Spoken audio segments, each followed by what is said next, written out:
with my colleagues today will be joining you guys discussion on data analytics and transparency. As you may know, you can also use, very important, you can also use the translator mode. I'll say this in Spanish because most of our participants today are from Spanish-speaking countries. Pueden utilizar la función de traducción que tiene Zoom. Esto lo van a poder hacer al final de la pantalla, donde, si no me equivoco, dice, donde están los tres puntitos, donde dice subtítulos. Y van a poder utilizar ahí la opción para que aparezcan los subtítulos de manera automática quien lo necesite. Es una función, por cierto, muy útil, que es muy recomendable para cualquiera. Ahora voy a pasar a inglés. I think, so thank you very much for being here. As you guys know, more and more companies are pledging to help stop climate change by reducing their own greenhouse gas emissions. That's step number one, as much as they can. Yet, many businesses across the world find they cannot fully eliminate their emissions or even lessen them as quickly as they might like. The challenge today for all companies, especially tough for organizations that aim to achieve net zero emissions, to reduce emissions also because of carbon taxes, such as the ones we face in the region, which means removing as much greenhouse gas emissions from the air as they put into it. For many, it will be necessary to use carbon credits to offset emissions they can't get rid of by many means. Very importantly, in recent days, there has been a lot of news concerning which kind of offsets could be more appropriate to compensate emissions and which ones perhaps they face more and more risks. And therefore, a lot of companies are paying attention into deepen into emission reduction projects and emission reductions to try to dive into the quality and try to get to the real facts in terms of if those emissions are indeed additional, if they will be out there in the market. Again, trying to see if the resources are being directed to communities and so forth. So today we have quite a very interesting panel, I must say. We are joined by some of the most important experts in the field. We are joined by Guy Turner from Trove Research, by Bertrand Lenesse, I'm sorry, from Viridios, and Alistair Ware from AIDA. Thank you guys for being here today.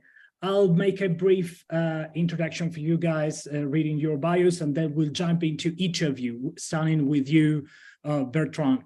Bertrand has 15 years experience in financial markets within major financial institutions in Europe and Asia.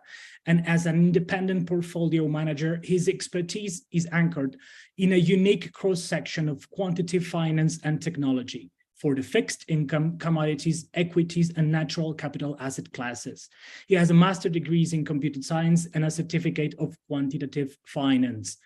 Bertrand, right now, the floor is yours.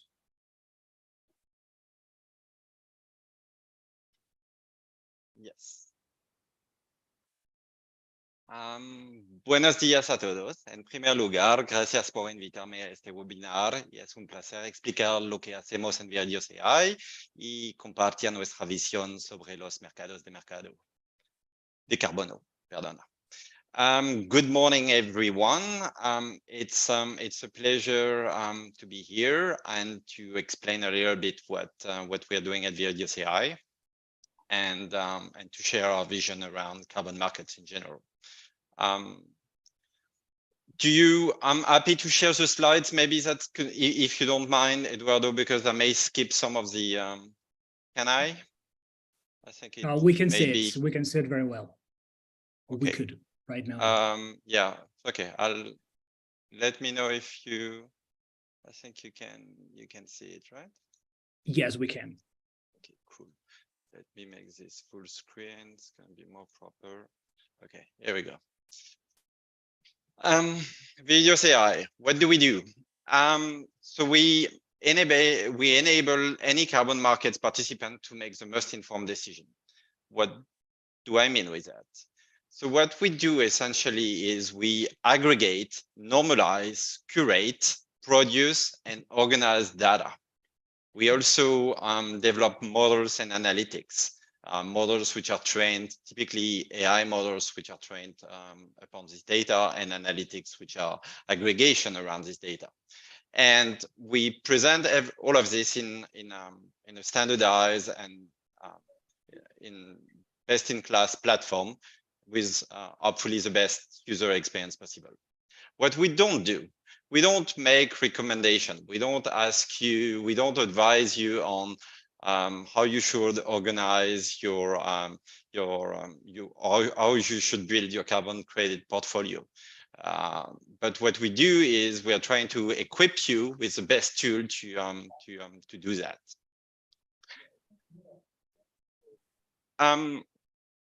We started in 2022. Ever since, our focus has been the voluntary carbon market. And then end of 2022, with colleagues that we have in Australia, we've started getting an interest on the ACCU market in Australia, which is quite an interesting market. It's a bit of a hybrid market between compliance and voluntary. We saw something interesting to be done there, and so we've spent some time, and we launched 10 days ago our first products around ACCU. Below, it's basically I'm showing 3 pillars of what we offer on our platform. It's around reference data, so we get like most of our competitors, registry data, issuance data, retirement data. I think where we tend to distinguish ourselves is with how in depth we organize its data. So for instance, we've created a proprietary taxonomy. So for people who are familiar, and I don't want to be too technical, but each registry comes with its own set of methodologies. And it's very difficult to compare one methodology from one registry to another. So what we created is an overarching taxonomy to organize the different type of projects.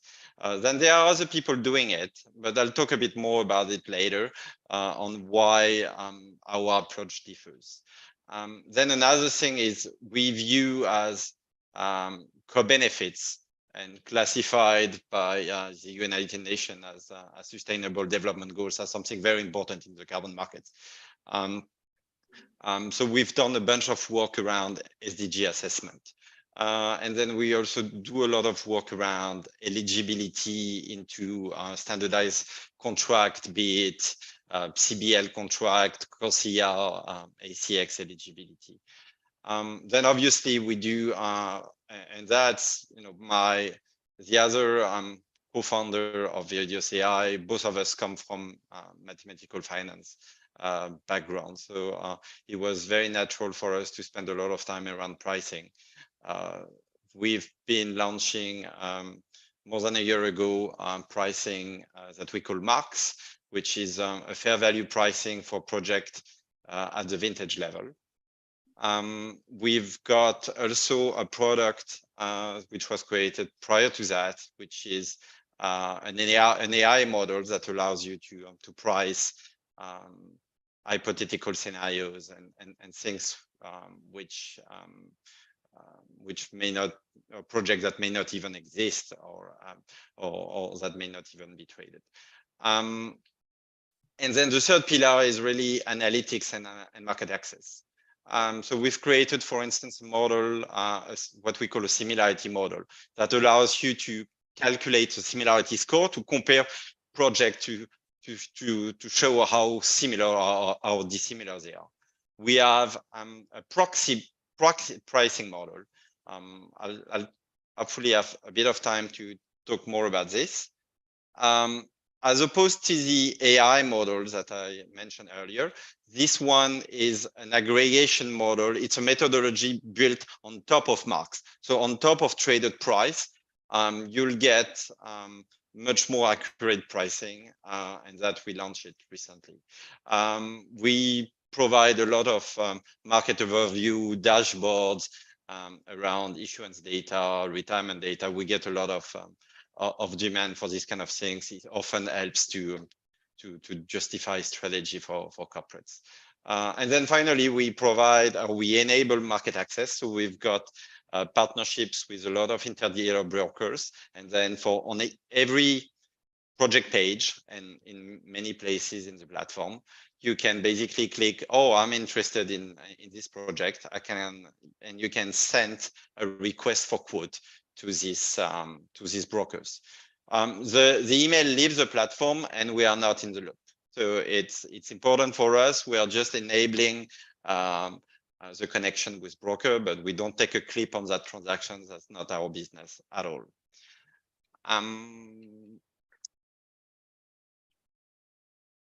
So let me take a use case. One thing that I hear a lot when I speak to existing customers or customer leads is how do I ensure that how do I drill down, search through all the thousands of carbon projects we have, and to make sure that there's an alignment in my choice of projects with the sustainability report. So typically the sustainable development goals, which the company wants to focus on. The geography of operation. If I'm a corporate in Japan, it's not mandatory, but there's a chance that I want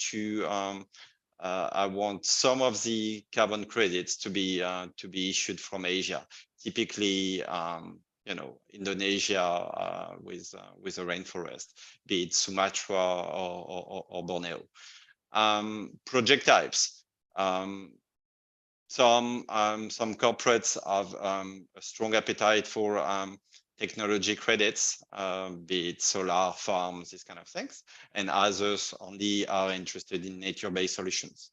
Avoidance versus removal. So this is a theme that has been discussed a lot recently, and even within the nature-based projects, some companies are not really interested in forest conservation and just want reforestation project. And then in what's coming in the coming months is the core carbon principles that were recently announced, and SDG plays a major part in that. Our platform, which has SDG, which allows you to search through SDGs, is going to be instrumental for that. So that's a problem that I hear a lot. The solution is on the AI, on our platform, you can search through the project by country, by region, by sub-region, by project type, by SDG. Sorry, spelling here. And I didn't even mention everything. You can consider rating if that's relevant to you. You could consider eligibility. You can also use the similarity features that I mentioned. So let us say that a project is of interest for you, and you realize that either the carbon credits are too expensive for you, or there's really no available credits. Then our similar feature is going to be able to sort of hero similar projects, 10 to 20 projects which you could be interested in looking. Obviously, with issuance and retirement data, then you can check credit availability at the vintage level. And then I mentioned that we have fair prices for number of projects at the vintage level. Bertrand, just quick reminder, 1 minute left. 1 minute left.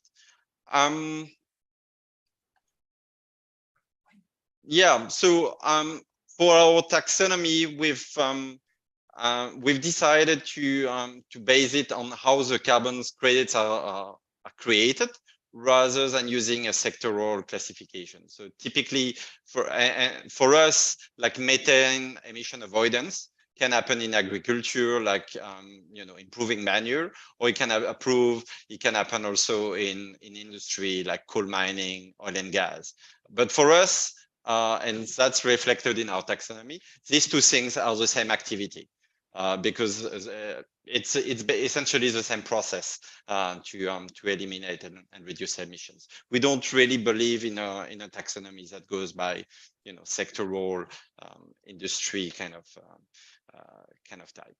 And then, yeah, I wanted to talk about how we use technology and natural language processing to basically enable the SDG tagging at scale in our platform, because a lot of the SDGs are actually not declared by the projects. It's often optionals, you know, Cercarbono, SD Vista, SustainCert. These are a number of ways where projects can report SDGs, but that's never mandatory. But through the use of technology and natural language processing models, then we are able to facilitate a lot of this work and get it reviewed with the carbon analyst in the end. So. And then just very quickly, these are just two screens that illustrates, you know, how on our platform you can very easily search. Right now we have onboarded 6 registries, and you can search through 16,000 projects and input very specific criteria, as you can see: geography, SDG, CCB, rating, eligibility, and then get the project, discover the project page. We see also the similarity feature on the screen, and then see the prices, see the historical prices, issuances. And yeah, that's it in a nutshell. Perfect. Thank you very much, Bertrand. Thank you very much for the presentation, and very interesting topic. Maybe think on the proprietary taxonomy also very, very, very important to stress that out. We'll move forward then, but before we move forward, and we also mentioned what we are joined by Valentina Mondragon from EcoRegistry, that didn't mention in the first round. Valentina, thank you. We'll go now with Guy Turner from Truth Research. Guy has undergraduate degrees in mechanical engineering and economics, a master's in environmental technology, and is a graduate of London Business School Corporate Finance Evening Program.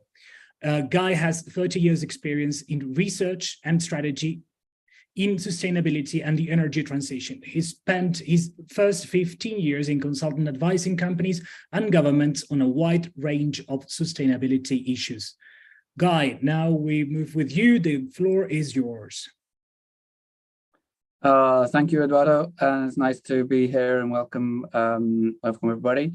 Thank you, Bertrand, for the great intro. You've teed it up nicely. I think you know, your presentation and mine overlap a little bit, but all roads lead to a good place in the end. I'll just share screen. I'll try and sort of skip through this pretty quickly. I hope people have heard of Trove. We set up the company 3 years ago to really focus on analyzing voluntary corporate climate action and the interaction between those companies and the carbon credit markets. I was one thing, Eduardo, you missed off my bio, was I was previously a founder of a company called New Energy Finance, which became Bloomberg New Energy Finance, and I was chief economist there for 8 years, and ran all the commodity research there. But if I this is sort of us at the moment, and we do a lot of analysis around the market, and it's very consistent with Bertrand, you know, what was said before about transparency, and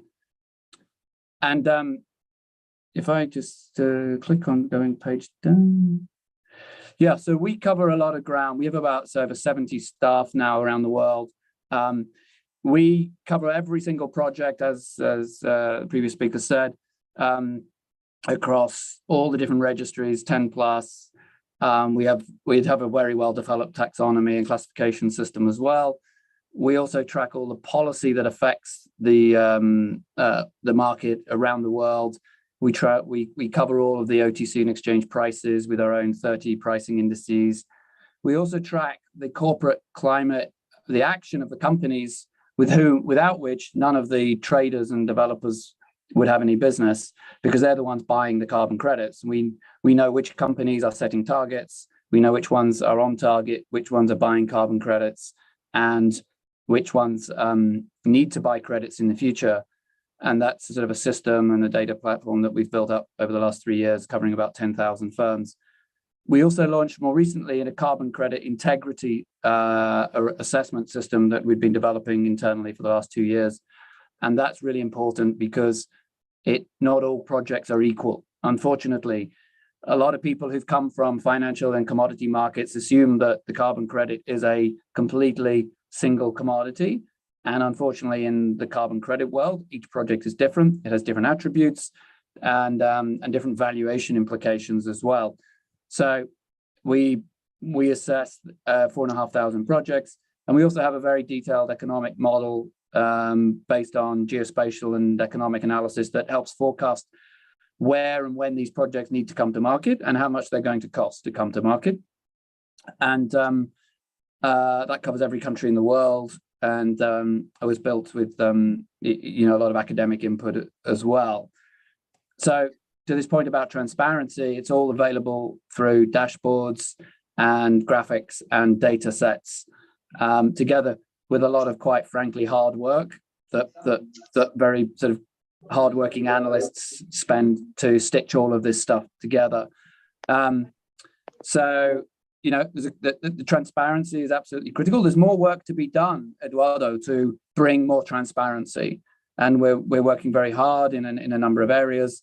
We cover so much ground; it's very hard to explain in a short period of time. But I think, Eduardo, you said that more companies are making climate commitments. This is very, very true.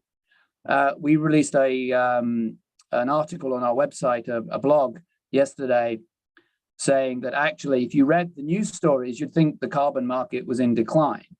But actually, the evidence says the opposite. More companies than ever are setting voluntary climate targets, a record number of companies. 340 companies set new science-based targets, 1.5 degree science-based targets last quarter. That's a record. And now there are over nearly 5,000 firms globally which have either set a target under the Science Based Targets Initiative or are planning to do so. And together, those companies, the scope, the immediate emissions from those 1.5 degree target companies cover about 1 billion tons of CO2 per year that they need to offset and or reduce to start with. And so these are pretty sizable numbers. The market itself has been developing. This is the number of issuances of carbon credits over time. There was a big bulge in Q4 last year when we had a number of national level programs issuing carbon credits by quarter. The color coding of the different types of projects, and you can see a relatively consistent sort of split between different project types. The retirements, which is actually the companies using carbon credits to really offset their emissions. Again, this Q1 2023, Q1 just gone, we would have thought that if you read the news that this had really fallen away, but it hasn't. It's actually one of the near record quarters of companies actually retiring and offsetting credits. The peak in Q4 2021, actually 17 million tons of that 64 was actually a crypto. The carbon cryptocurrencies were buying en masse, and if you take that out of that bubble, actually 48 million tons is a record quarter.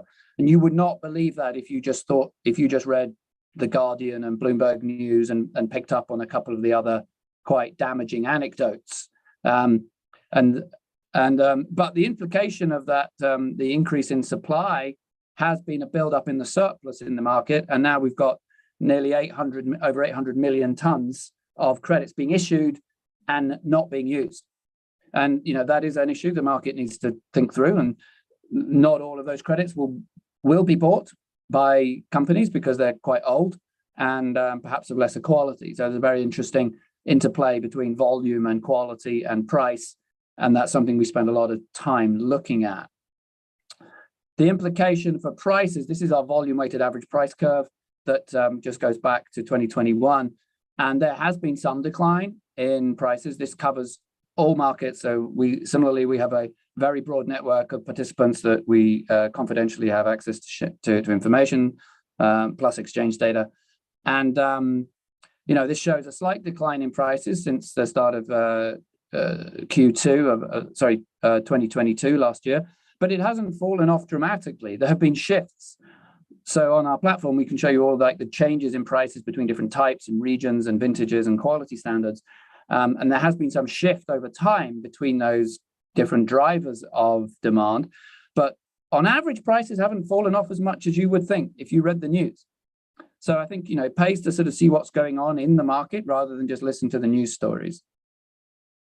And quality is important. So we have our own quality analysis. This is something that I hope we'll get onto later. But there are a number of other organizations out there, the registries, international integrity organizations like the Integrity Council or CORSIA, and a number of other institutions that, together with the private market, are really actively trying to bring more transparency, more data, and more analytics to what companies should be buying and what they are buying when they buy a credit. And I think this is all very healthy, and it's all part of the evolution and maturing of the market. Our system really is very comprehensive when it comes to looking at quality of projects. It uses about 20 to 30 different sub-criteria that are assessed for every project. And through that, we can cover issues around additionality, quantification, permanence for nature-based projects, co-benefits, legal and ethical risks. So do you really want to be engaging with certain counterparties given their financial history? We can check all that. And also the delivery risk when it comes to the future performance of the project. And then this is all made available through interactive dashboards and tools and systems that allow you to screen and rank projects in a various ways. So you can sort of figure out which ones you really, as a buyer, want to focus on. And there is a big spectrum of projects out there, right? This is all of the 4,000 projects ranked by project type and by rating and scoring. And you can see we have a 0 to 5 or a 1 to 5 scoring system. And you can be fortunate enough to really focus on some high quality projects in the top decile, the top 10%. But there are also some sort of on the bottom end that I suspect buyers will perhaps leave on the shelf and not engage with at some point. So there you go. That's me. That's us. I look forward to hearing the rest of the discussion. Wonderful, Guy. This is a wonderful presentation and very good points you've made on price and risks at the end of the presentation. Actually, a very good one. We'll move forward now with the rest of the panelists. We'll move forward with you, Alistair. Alistair joined AIDA in September 2021, and his role includes digital innovation. Additionally, Alistair is also associated with the International Carbon Reduction and Offset Alliance, the ICROA, where he has a strong academic background and has pursued several educational programs to enhance his professional knowledge. He completed the Future Leaders Program Management from IMD Business School in 2021. He also holds a Diploma of Advanced Studies in Commodity Trading from the University of Geneva and a Diploma in Business, International Relations and the Political Economy from the London School of Economics and Political Science, LSE. Now we'll move forward with you, Alistair. Welcome to the webinar. The floor is yours. Thanks, Eduardo. It's great to be here.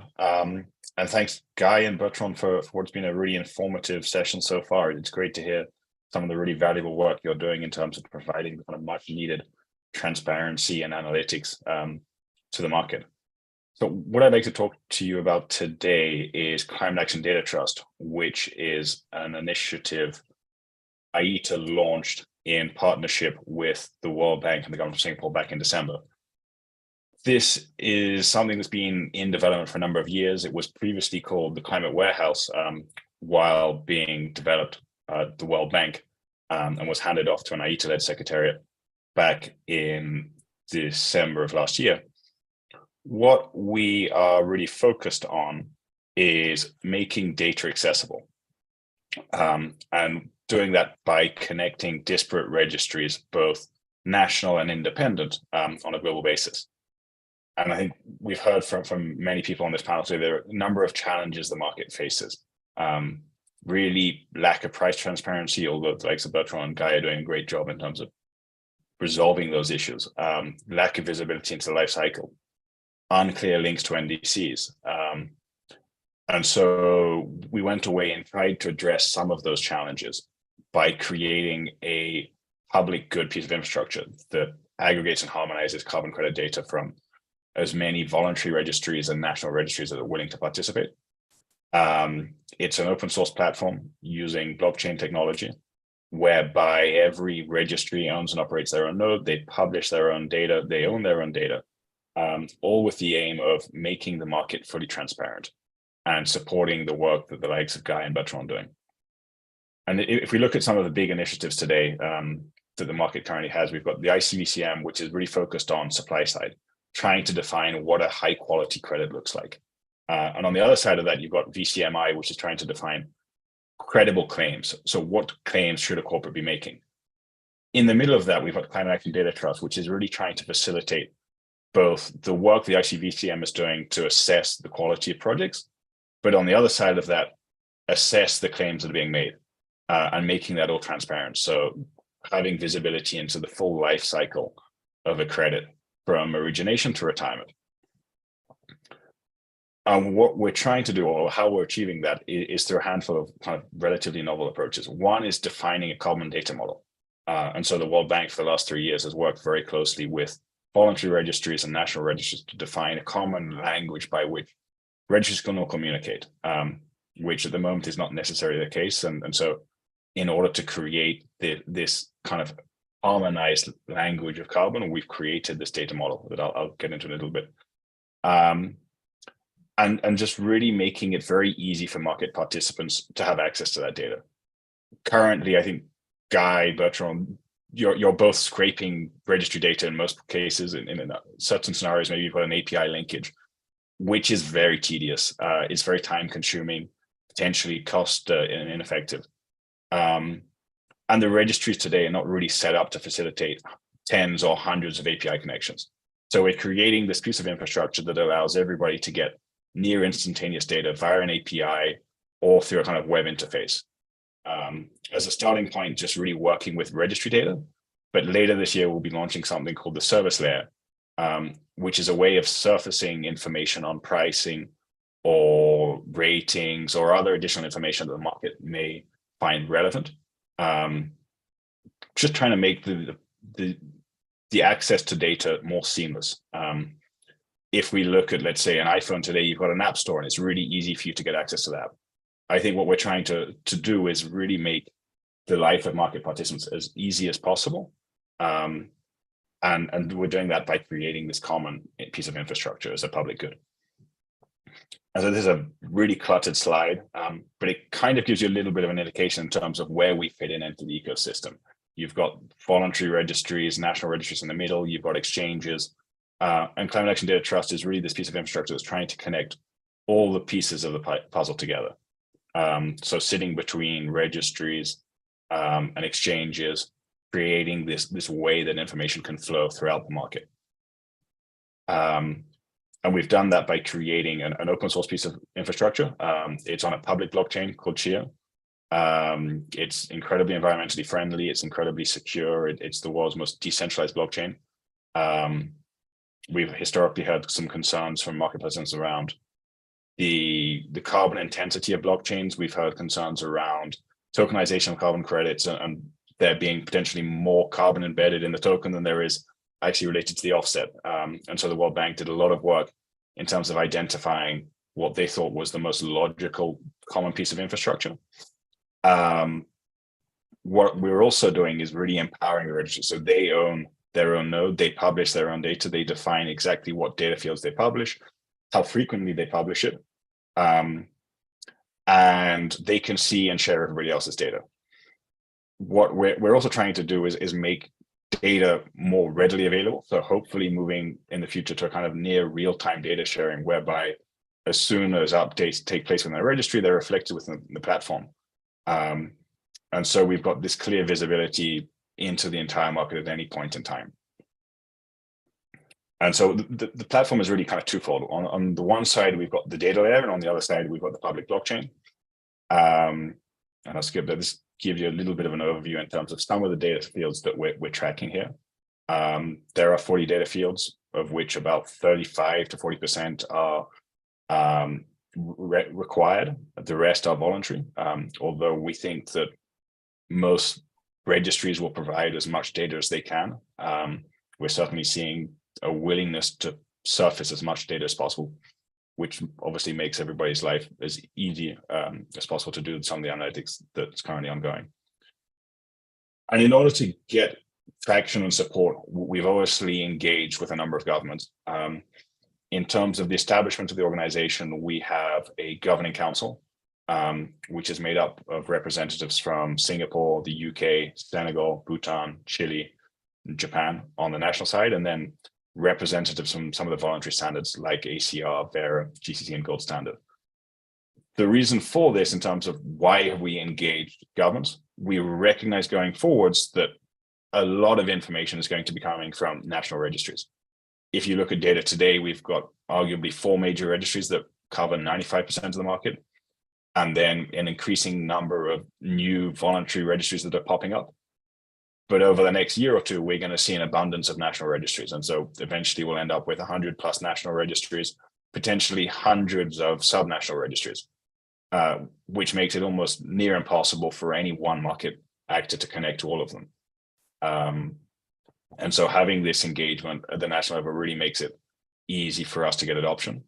And separately, it facilitates the kind of long-term vision of the platform, which is really around Article 6 implementation. How do we allow governments to both declare their NDC, but going forward, also looking at roles of tokenization. So we're doing pilots with some of the voluntary standards today around tokenization in partnership with the IFC. But long-term, looking at how do you facilitate Article 6.2 transfers between countries like Ghana and Switzerland.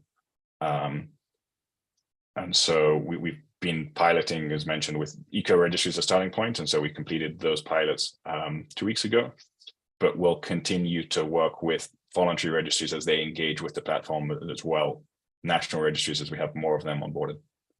And maybe I'll stop there, as I feel like I probably rambled on a little bit too long, and free up some time for questions and Valentina's really informative presentation she's going to give. Thank you very much, Alistair. Very good and very interesting, and good to know many countries are working on national registries too. Hope they're fast enough. We'll move now with Valentina. Valentina, last but not least, Valentina Mondragon from Ecoregistry. She's a mechanical engineer with expertise in environmental markets and strategy and the development of climate change and circular economy initiatives. She's the strategic director of Ecoregistry, responsible for providing the best solutions so that customers can register their projects, guaranteeing transparency and traceability. Valentina, now the floor is yours. Thank you. I'm going to share my screen. Please let me know when you can see it. There it is.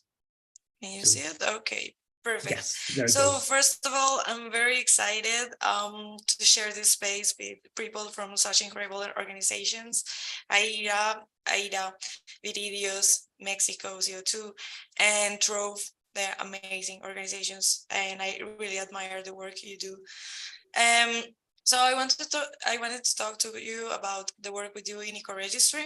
For those of you who don't know really Ecoregistry, we are a tech platform, a tech company that's dedicated to building solutions for climate action and sustainable development. So in order to create useful technologies, we consider it mandatory to really understand what is happening worldwide, how the market is moving, and the commitments of the countries. It's important to be aware of the evolution of the market in order to adapt and find fit solutions.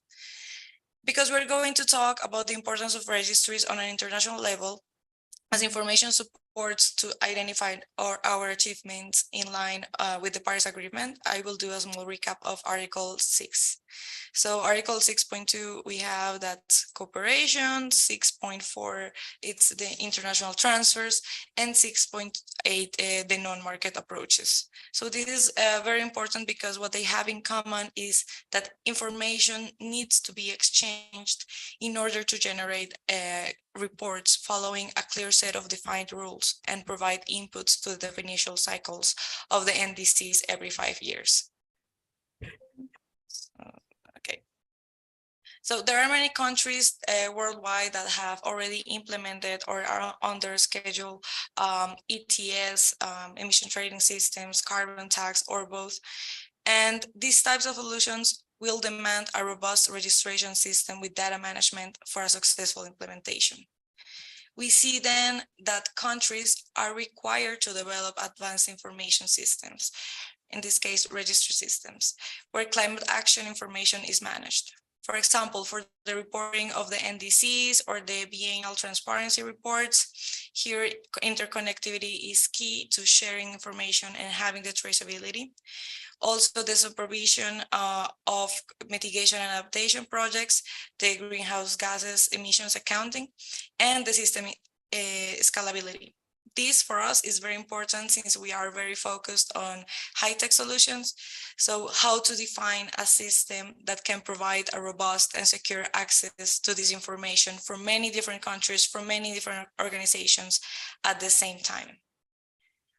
So from our experience, we have defined different requirements for registry systems. We have them as must-have functionalities and nice-to-have functionalities. On the must-have functionalities, we see the monitoring, reporting, and verification processes, the attributes of the assets that I'm going to talk about that more about this later, and of course the security systems. And for the nice-to-have functionalities, we have that, for example, a registry should be easy to use and operate. It should be very user-friendly. And it's, of course, it has this opportunity to be very traceable and have a lot of connectivity.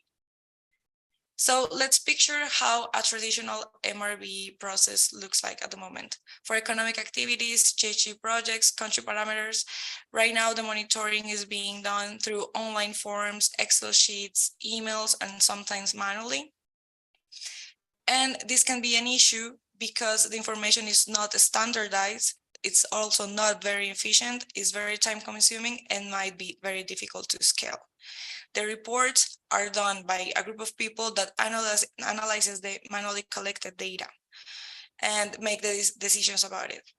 This requires a great effort, and also the data could be not very reliable based, and so it's very prone to error.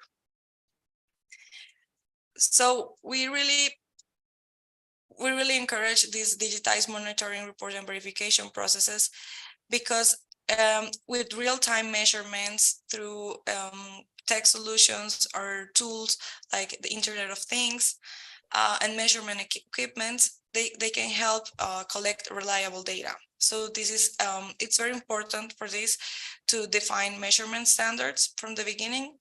And for this is also very important the development of web services such as APIs and the capacity building processes.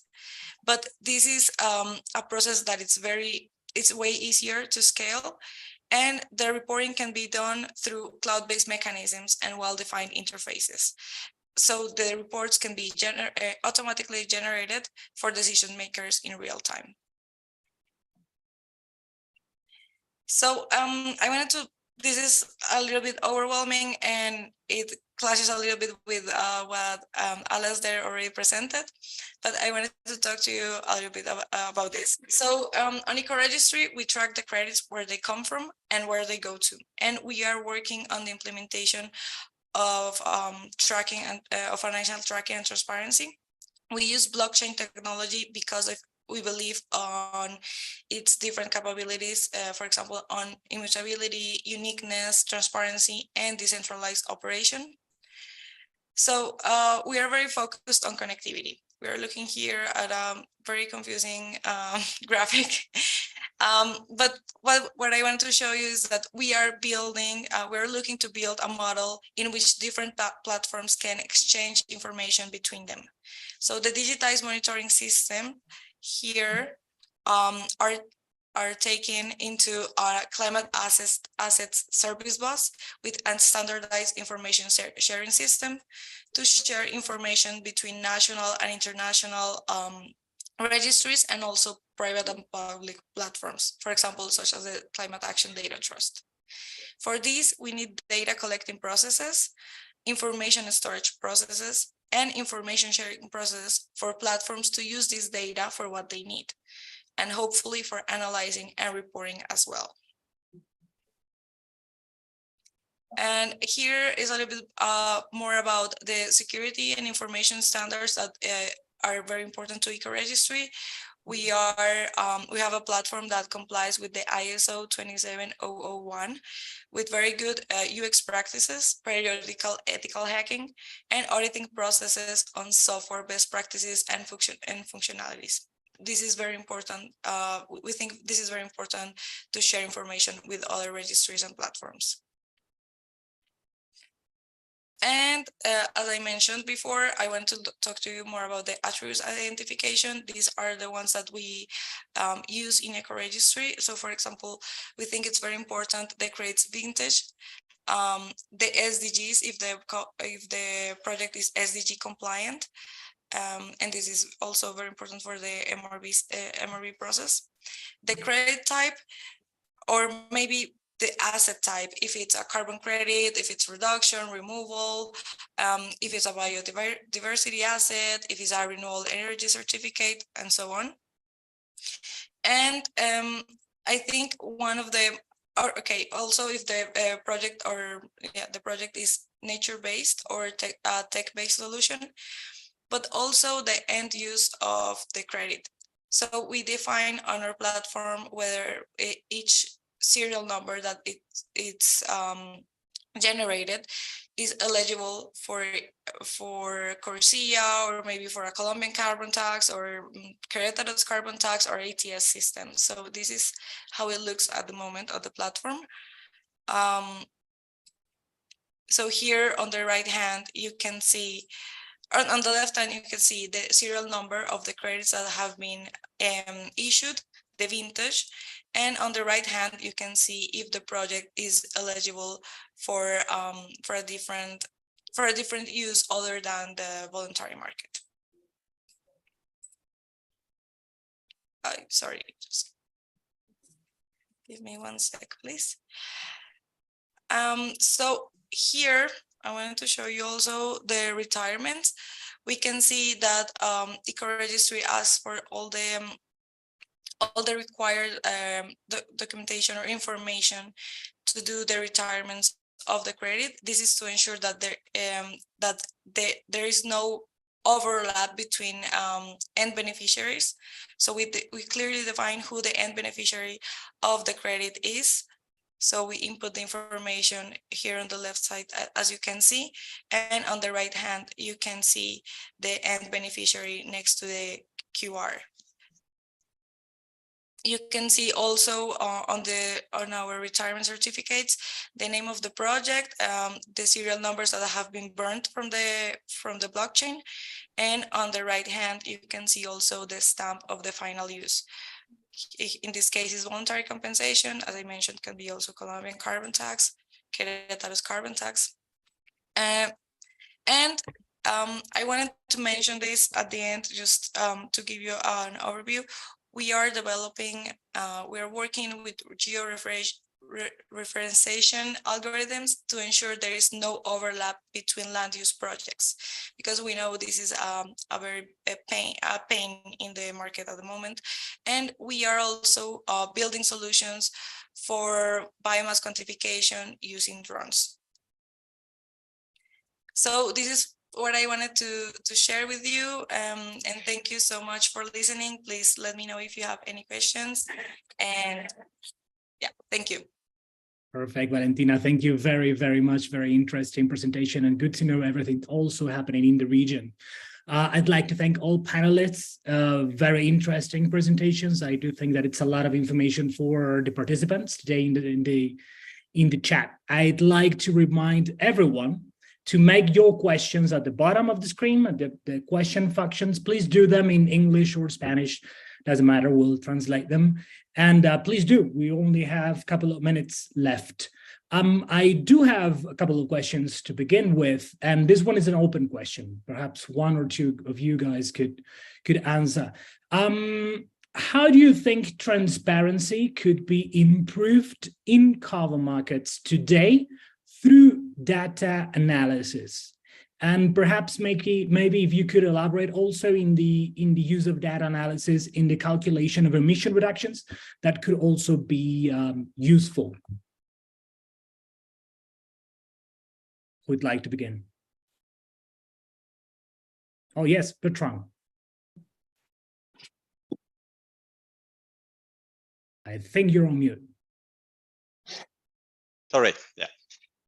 So like I explained earlier, we are absorbing a vast amount of data from the registry, and we are creating and we're using technology, AI for that matter, to validate and detect data errors typically.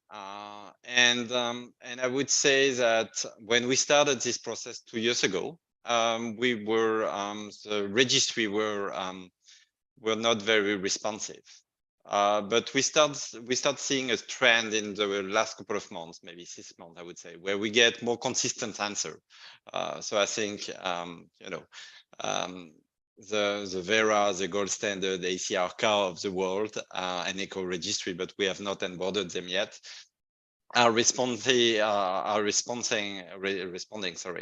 much faster, and they take data quality with in a more serious fashion. And I think that's a big part of it. So to summarize what I say, I think technology can be used to detect data errors. We've seen loads of inconsistency, for instance, in issuance and retirement data.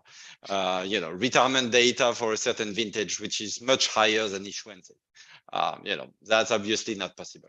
But I think the registry, I guess my message is the registry will also play a part here in being more proactive and probably having more data quality checks on their side, so that, because their data will feed into the AITA platform or the World Bank, into CAT Trust. So someone, and in my view, that should be the registry, should take care of data quality and data integrity.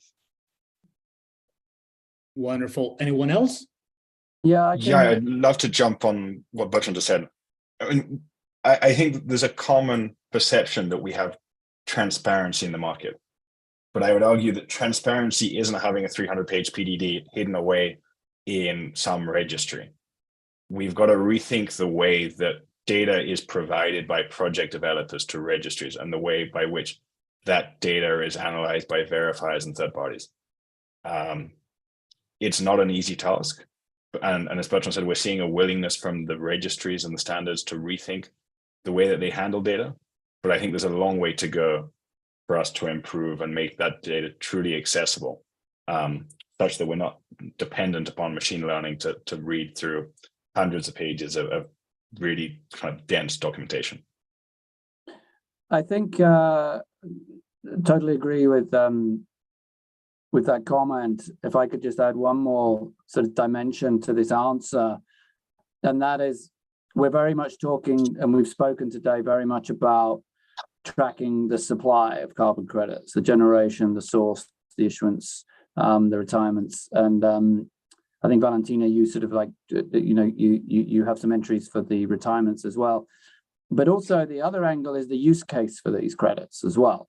And that's what's concerning a lot of the public and a lot of the media and the commentators. So what are companies actually using these credits for? Are they using them to net off against their climate targets? Are they using them as addition to it? Are they offsetting corporate emissions or product emissions? What's the purpose for this? And what claims are they making against those? Because one of the headwinds in this market is the one of greenwashing. And that's a different use case to some company saying, actually, I'm trying to use these credits to achieve some kind of pathway, decarbonization pathway.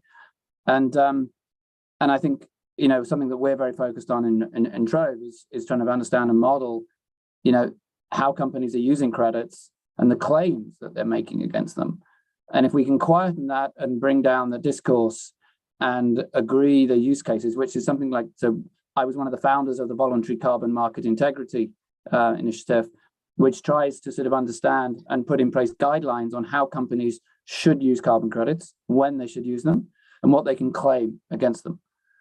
And that seems to be, still unresolved set of issues. And more transparency and clarity is useful. So we're talking about transparency. We may, we're not too far away, I think, from where we want to be on transparency, but we still lack a lot of clarity about the use case for carbon credits in a world where, companies are under pressure to reduce emissions. Maybe that's not our problem to solve, but maybe we can lend a hand to it. Perfect. Very good. I have one more question on our side. Well, of course, this webinar and most activities are also are mostly directed to the developing economies, to some developing economies. And we do have different geographies, we do have different needs, different legal systems, and of course, different technologies throughout the market. Guy made a very important point. Not all projects look alike, and this is a commodity market in which commodities are very difficult to be called commodities because they come from different kind of projects and different backgrounds. So, what solutions do you think could be suitable for this type of analysis, and what are you guys developing in-house to making this? Definitely it's not a one-fits-all solution. What are you guys thinking on?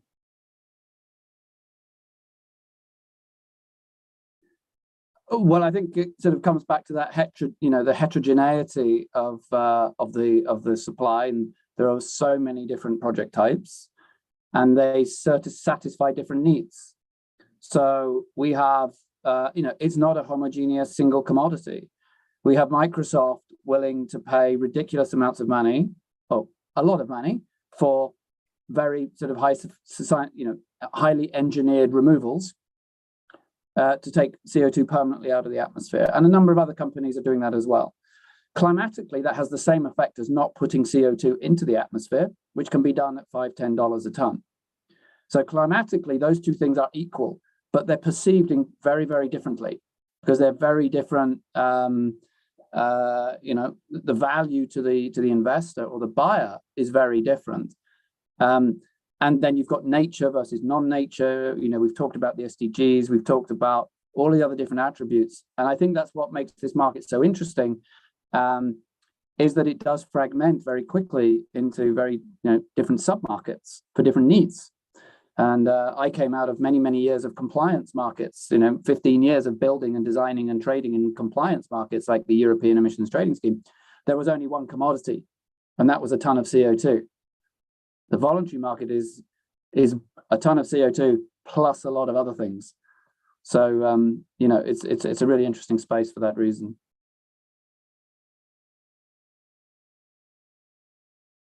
Great, wonderful. Anyone else? We do have one question from the public, but I wanted to ask you guys first, if you're all right, if we extend the webinar just a couple of more minutes. Yeah, sure. Wonderful. Perfect. We have one more question, and we'll wrap it up with this one. From Cesar Manrique, how can data analytics be used to improve the security and privacy of data in the data market industry? And what measures should companies take to ensure the ethical use of data analytics technologies? I know there's been a lot of discussions in terms of sharing information on carbon markets projects and emission reductions. I don't know if you guys have a reaction. Yeah, I would like to say something short. Working with data has different challenges. Using the data requires the participation of all stakeholders involved and the right treatment of the collected data. Security and information according to information management standards like ISO 27001, the one I mentioned before, will help us understand how to how to manage data in a responsible way and use it focused on a benefit to the projects, the market, and most especially climate change. Once the data is collected, data analytics tools might be applied and a feedback loop can be generated to the project opponents and the market.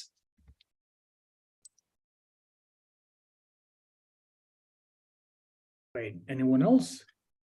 Any final thoughts? Yeah, I'll just say something. I think around privacy of data. There's a technology angle to that, but I think there's also willingness is very important.